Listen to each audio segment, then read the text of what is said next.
Hello everyone, this is Braden Nave. Welcome to the Youth Room, a podcast by UPCI Youth Ministries.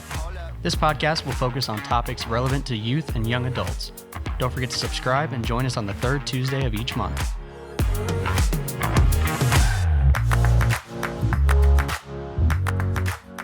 All right, welcome. Thank you for joining us on the Youth Room podcast. We are very honored today to have Brother and Sister Reinking, our outgoing General Secretary, and his wonderful wife, Brother Reinking, Sister Reinking, why don't you guys tell us a little bit about yourself, introduce yourselves, where you're from, how you guys met, and whatever else you guys want to talk about. Absolutely. Well, that's a great story. We often have fun with this, Kimberly and I do, because I start off with one part of the story and then she goes in and fills all the details that I missed. Or even like the first place we actually met, I never can get the name right. So I grew up in Indianapolis, Indiana, and then life took us to Oklahoma. And then eventually now we've been living in St. Louis for the last 4 years. But we met in the summer of 1998. First time was actually... Well, actually, before you go there, I grew up in Oklahoma. Mm-hmm. So now you can tell your story. Yes, so Youth Congress, and this is going to make us sound really old, 1997, 16 years old. We went to NAYC, and the day before Congress, a lot of people went to the Opryland theme park. I usually say something else, I never can remember what it is, so before this, we wrote it down so we wouldn't forget. And she was with her youth group, and I was trying to find my youth group, and it was through one of her youth leaders had actually watched me when I was a kid. His family friend from Indianapolis. This lady had grown up in Indy and had actually watched me at camps and different things when she was a teenager, and I was just a little tyke. And so she was her youth leader, and so she was like, "Hey, this is Justin, meet all these girls." And so there was this whole group of girls from her youth group, and sadly I don't remember her specifically at that moment. I just remember a group of girls and of course the youth leader. But the next summer I traveled with an evangelist, and he was speaking at the Oklahoma Senior High Camp. And before we got there, we went to her church.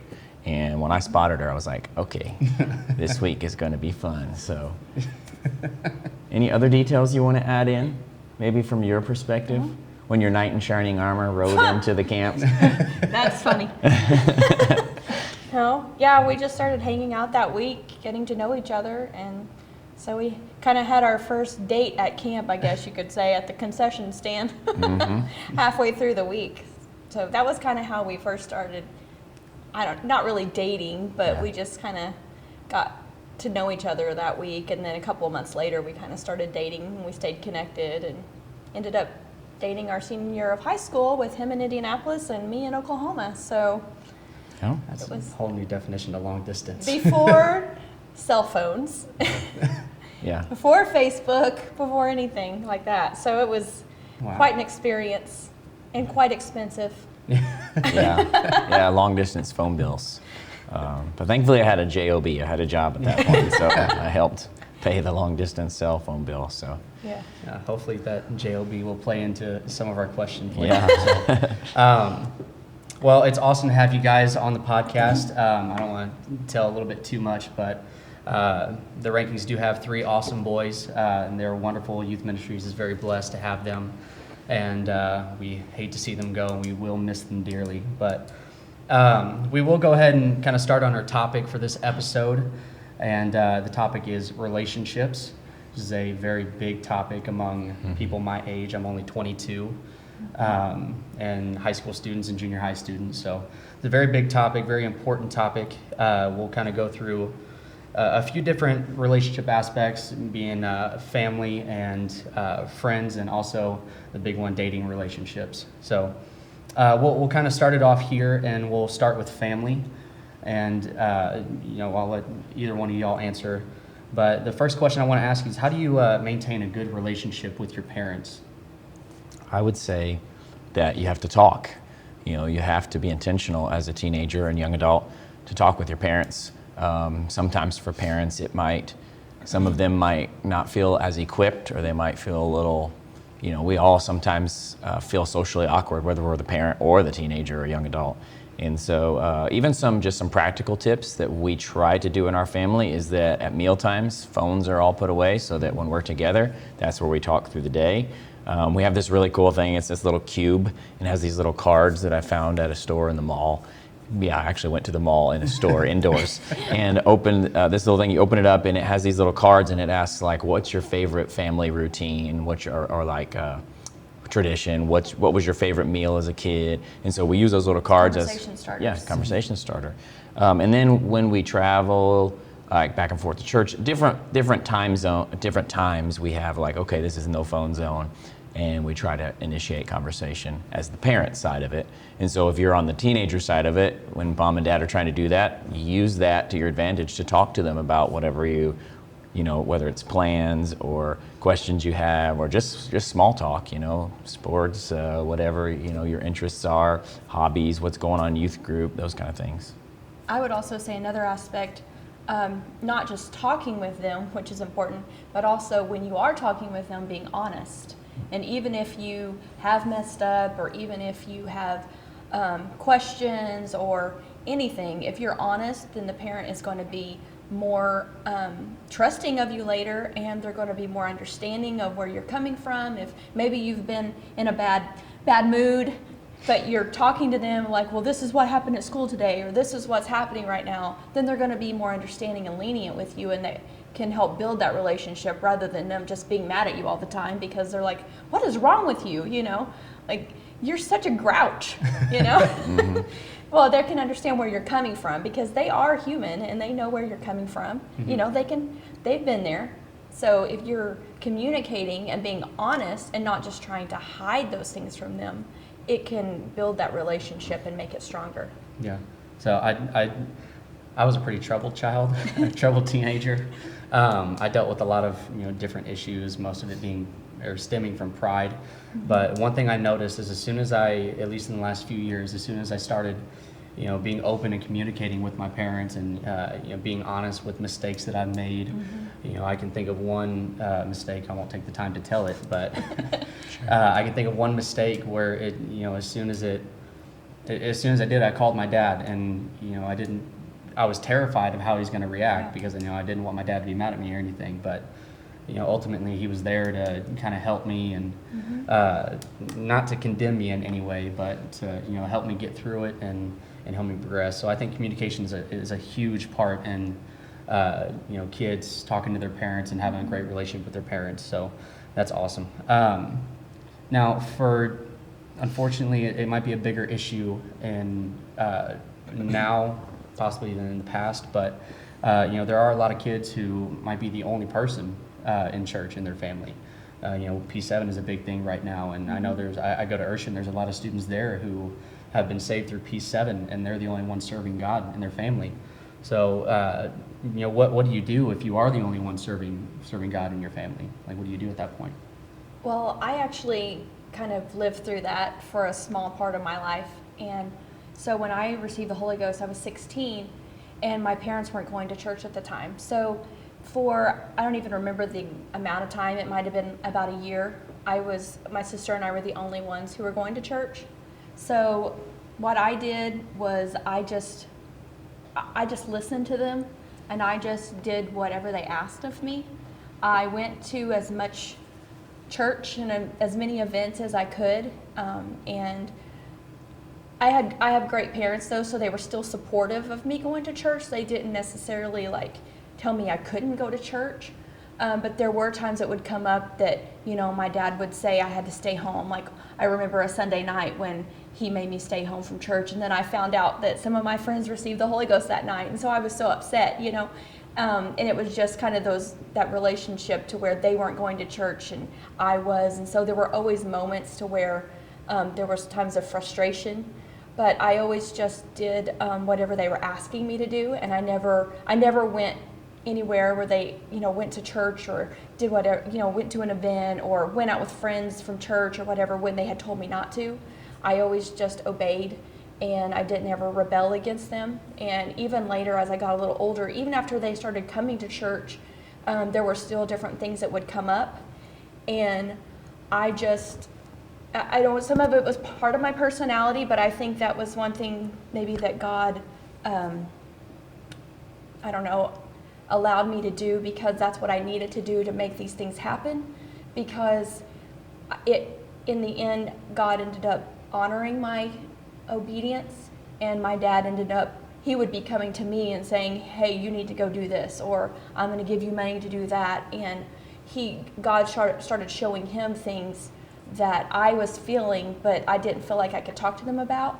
But because I was obedient to them in the times that they were telling me not to do something, even though I didn't want to miss church, or I wanted to go to that youth camp or that youth rally, but they didn't want me to, by staying home at the time, even though I was miserable, in the end, I was able to gain more of their respect. And God used that to even allow them to bless us. Even now in our ministry, they've been one of the biggest blessings in our life. Even with us living hours away, they've come and stayed with my kids, and they've done so many things of watching our kids for so many different events. Mm-hmm. And maybe if I'd have treated that differently back when I was a teenager and a 16-year-old, where I didn't maybe have very much wisdom at sometimes, that situation could be completely different. So I think being obedient no matter what the situation is. Now, I know there are some situations, I just said no matter what the situation is, but there are maybe times where it's a difficult situation and your parent just refuses to allow you to go to anything. And I think that could be a different situation. But I think that would have to be more of a personal decision that you would discuss with your pastor or someone. And maybe Justin wants to address that. I think what she's talking about, being respectful and obedient, I mean, that's God's will, first of all, right? Is to respect your parents and obey them and honor them. So, that's one of the 10 Commandments, obviously, that was given. And so I would also say this, that for those that may be like they're forbidden to go to church, right now, the blessing is that there's so much online content that if you're able to, I would imagine if parents are prohibiting you from going to church, that there's likely still the ability that you could watch what you want on your phone or a device and still tune into your church virtually. And of course, there's still personal devotion. I know there's not a real substitute for in-person, congregational worship and atmosphere, but I've heard of stories of people that when they were under 18, they just followed those orders from their parents or those guidelines, and once they were 18, that God created the opportunity where they could get out on their own, and then they were able to choose for themselves. That's sad that they would have to do that, but I still think that keeping that relational bridge with those parents would still be very important, because ultimately it could help win those parents back over to the Lord, and they're still your parents. So as best as possible, be as kind and respectful and loving as you can. So yeah. And that actually kind of bleeds over into my next question a little bit. You kind of already explained why it was important to kind of keep that great relationship with your parents, even if, God forbid, they do prevent one of our students from coming to church. But, in your opinion, or maybe in your biblical wisdom, what experience? Experience, that's the right word. What is the importance of maintaining healthy family relationships? I would say because, the biblical model is that they're your covering. Your parents are your covering. And I have looked at my boys in the face at family devotions, and I've told them, I said, the reason why we're, fasting from this, or why we care so much about what comes in our eyes and our ears and where our feet take us, is because I'm, first of all, responsible for this family. And so Mom and I work on this together. And so from a parent's perspective, your mom and dad, they feel the responsibility that the way I kind of see it is when we get to heaven, they're likely going to be right there. We're going to be a family unit, and I'm going to have to give an answer to them. So I feel that weight as a father, and so I'm their spiritual covering. And I've lived through the emotions and the experiences of life as a teenager. While the time period is obviously going to be different, a lot of the same principles are the same and apply. So, any other thoughts? I think you covered it. Yeah, awesome. We've been there, done that. That cliche phrase, but it's true. Yeah. We had to find our way through friendships and through dating and through, financial issues and whatever, church issues. So we had to find our way through that as kids ourselves, and so we've been there before. So. Yeah. And I hope I'm not beating a dead horse here by kind of asking similar questions, but in terms of being more intentional at working at building family relationships, what can youth and young adults do to be more intentional about their relationships? Like, what are some maybe physical things, some emotional things that they can do in order to build that relationship with their parents or family in general? As a mother, the first thing that I think of is helping to carry the load at home. Mm-hmm. That's just like maybe a basic thing, maybe, but physically sometimes your parents they're stressed, they're overworked, they're trying to raise you, they're trying to have money to pay for you to do all these things and to pay for you to have a house to live in, and sometimes they're just getting so stressed. And if you can just be there to help them, my son, our oldest son, he loves to cook. Like, that does not hurt my feelings at all that he wants to cook dinner. I mean, everyone doesn't like to cook, but find something you can do to contribute. And what you're doing is you're showing your parents that you care, you're helping share their load, and you are also showing some responsibility, which is going to then allow them to give you more responsibility or more freedom, I guess you could say, in other aspects of your life. If you're wanting to go and do all these different things, but you're laying around at home and you don't even, one of the things that my kids have to do also is they have to bring their laundry and sort it every week. If you don't know how to sort your laundry and you're not even willing or you're not willing to pick up a toilet brush and clean a toilet, or it's true. If you're not willing to do any of those things, then you have no right to get mad at your mom and dad because they won't give you $20 to go out to hang out with your friends on some night. Do something around the house to help them, and they will be more willing to help you out with other things. That's just a basic thing that I can think of. Yeah. That means a lot to me. I use the analogy all the time about, obviously I got 3 boys, but it could apply to anybody, is that we're on the same team. Mm-hmm. I was like, and then I know it's not a household chores, whatever, but it helps with that relationship because we see that we're helping one another out. We're a family. We do this together. And so I say, if you see things that need to be picked up, it doesn't mean it's mom's job or dad's job. We're all on this same team. And the more we win together, then the more fun things we can go do, the more experiences we can share together, because we can just pick up and go instead of, okay, well, we got to do this, this, and this now because we've all not been doing our part. I would also think, too, for youth and young adults is to recognize that those times when maybe you're like, okay, this is mom and dad trying to make something special, like family vacations that they plan really hard for, the traditions of like maybe it's Sunday dinner that your parents cook Sunday dinner and they just ask everybody to come over for that. Well, obviously if you're living at home, but for a young adult, let's say you're a little bit more out on your own and mom keeps inviting you or dad keeps inviting you over. That's probably mom and dad's attempt to keep that bridge there, not just to like keep you like a ball and chain to them, but that's a relational bridge they're trying to build. And so maybe recognizing what that looks like in those seasons, and that it's hard for moms and dads to let go of their kids a little bit and let them explore that independence because we've cared for them for so long. Yeah. That when they reach that age, so many of us want to prevent them from tripping and falling, but we do know that experience is the best teacher too. So there's that fine balance. Yeah. Most parents haven't parented before, so as our kids are approaching each of those different age brackets. Yeah. So anyways, I would say just to know that to value those seasons that your parents are trying to talk you through, help you through. Yeah, I got to say there's a little bit of conviction here because that's definitely something I struggled with. Mom, if you're watching, I'm sorry. I never mowed the lawn or cleaned the living room. But this is kind of the last question we'll deal with on families. Okay. And I think it's probably the most important, and it kind of leads into our last point. But what about boundaries? And from a parent's perspective, what about boundaries? You're responsible for the souls of your kids.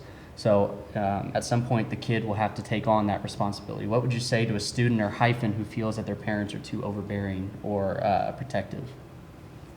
I think most kids feel that way, right? Because they probably are feeling their independence, like I kind of just mentioned, long before parents are wanting them to have some independence, because they're still our little boys, or they're, you're still that little girl to your dad, however that applies to you. And so it's tough for parents. I would think this, that I've listened to some different podcasts. I've overheard the ones she's been listening to on parenting, and even some of the books that maybe we've read, is that I see that a lot of times it says that if you feel like maybe there's this friction between your kids, that the parents should initiate this, but sometimes maybe even the kids initiate the fact of, we need to have a conversation, Mom and Dad, because I feel like I'm wanting to get out more, or the boundaries are too tight.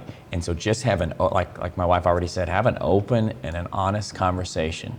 Like, let's say it's Sunday night church, and it's the curfew. It's the curfew for how late you can stay out, because their tradition of your church is that everybody goes out to eat, and your friends tease you because they tease you that mom says you have to be home before the sun goes down. It's like, well, church is already over, so like you get made fun of. And so it's like, hey, Mom and Dad, can we talk about the fact that church is usually this time, and then we go here? Can we establish a pattern that maybe I can go every other week, or I can go once a month, at least something, instead of just like absolutely no. Or the kid, as a youth and young adult, ask the reasons why. Like, Mom and Dad, why is this? It could be that Dad doesn't want daughter going out because the area that they all go out to eat all the time is unsafe at night.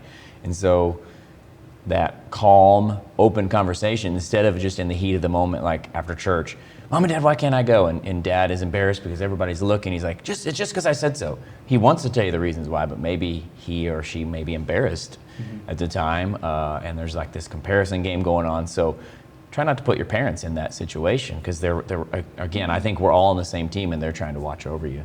Any other thoughts? I was just going to say, and I think it kind of goes back to what I just said about, if you're showing that you're responsible at home, that's going to allow them to give you a little bit more freedom to do those things that you're wanting to do. But if you're not showing that you're responsible, even when you're at home, when they are around, then they're worried about what you're going to be doing when they're not around. When they're not with you out at that whatever you're doing, at that restaurant or that park or whatever. Like, if they're not trusting you at home, then they're not going to be able to trust you out there. So sometimes that can be the issue. Sometimes parents are just overprotective, and they don't want to let their kid grow up, and sometimes it does just take a conversation. And sometimes you have been doing some things maybe that they haven't even realized. Maybe they've been so busy that they haven't realized, that you have grown in different areas that maybe they haven't even recognized.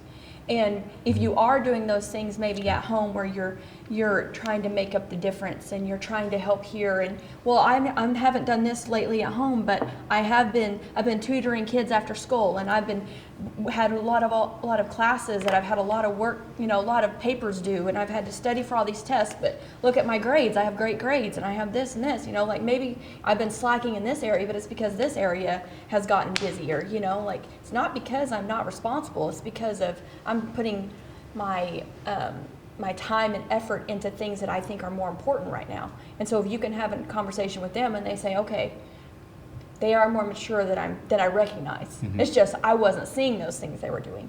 And so that does go back to having a conversation with them, and just like they didn't recognize that, because that's something that they did not see.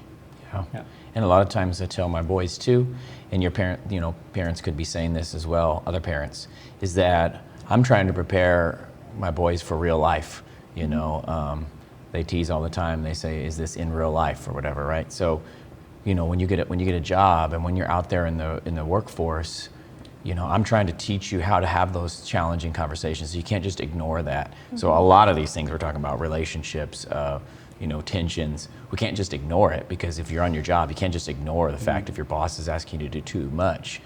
So I know, like in family, parents aren't like, we're trying not to be the boss, but we're saying, okay, this is how it looks in your family, in our house setting. But think about when you get out on your own, and and you have your own family, you have your own job. We're trying to train you now in a safe place in the home, where we can make mistakes, and I'm your covering. But when you get on your own, you make your own mistakes. I'm not necessarily your covering because I'm not going to come rescue you because you want to be an adult. You're going to get that responsibility. So I don't want it to be shame on me as dad for not training my kids and mom. All right, as a team to do that. We're also trying to teach you balance. So that's what we tell them all the time. Listen, you know, if you're going to do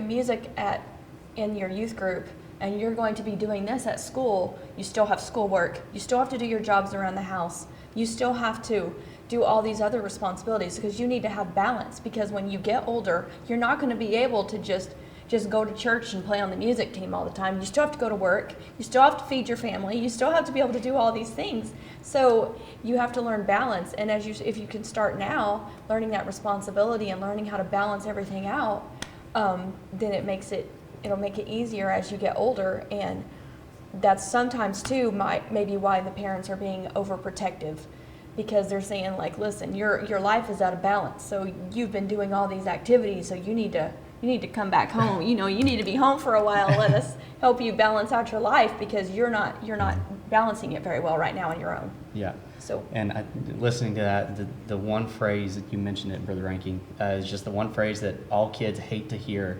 is the "because I said so."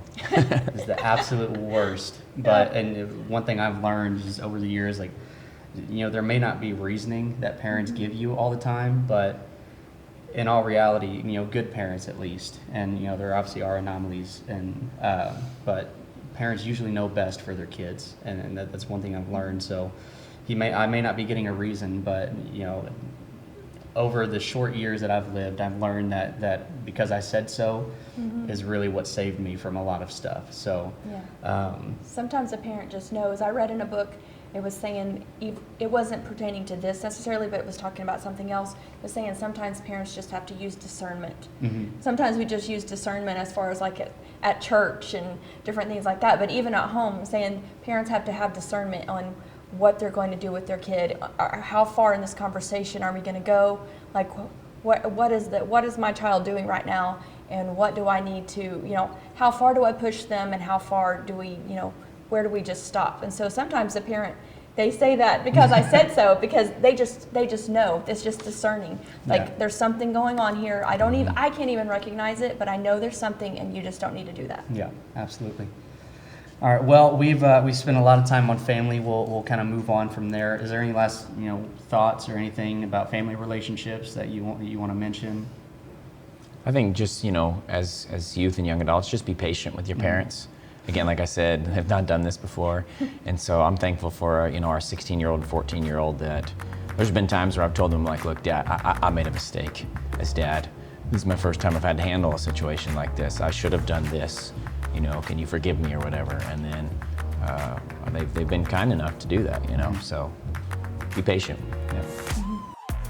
Thank you for joining us. Don't forget to subscribe and follow UPCI Youth Ministries on social media. We'll catch you next time in the Youth Room.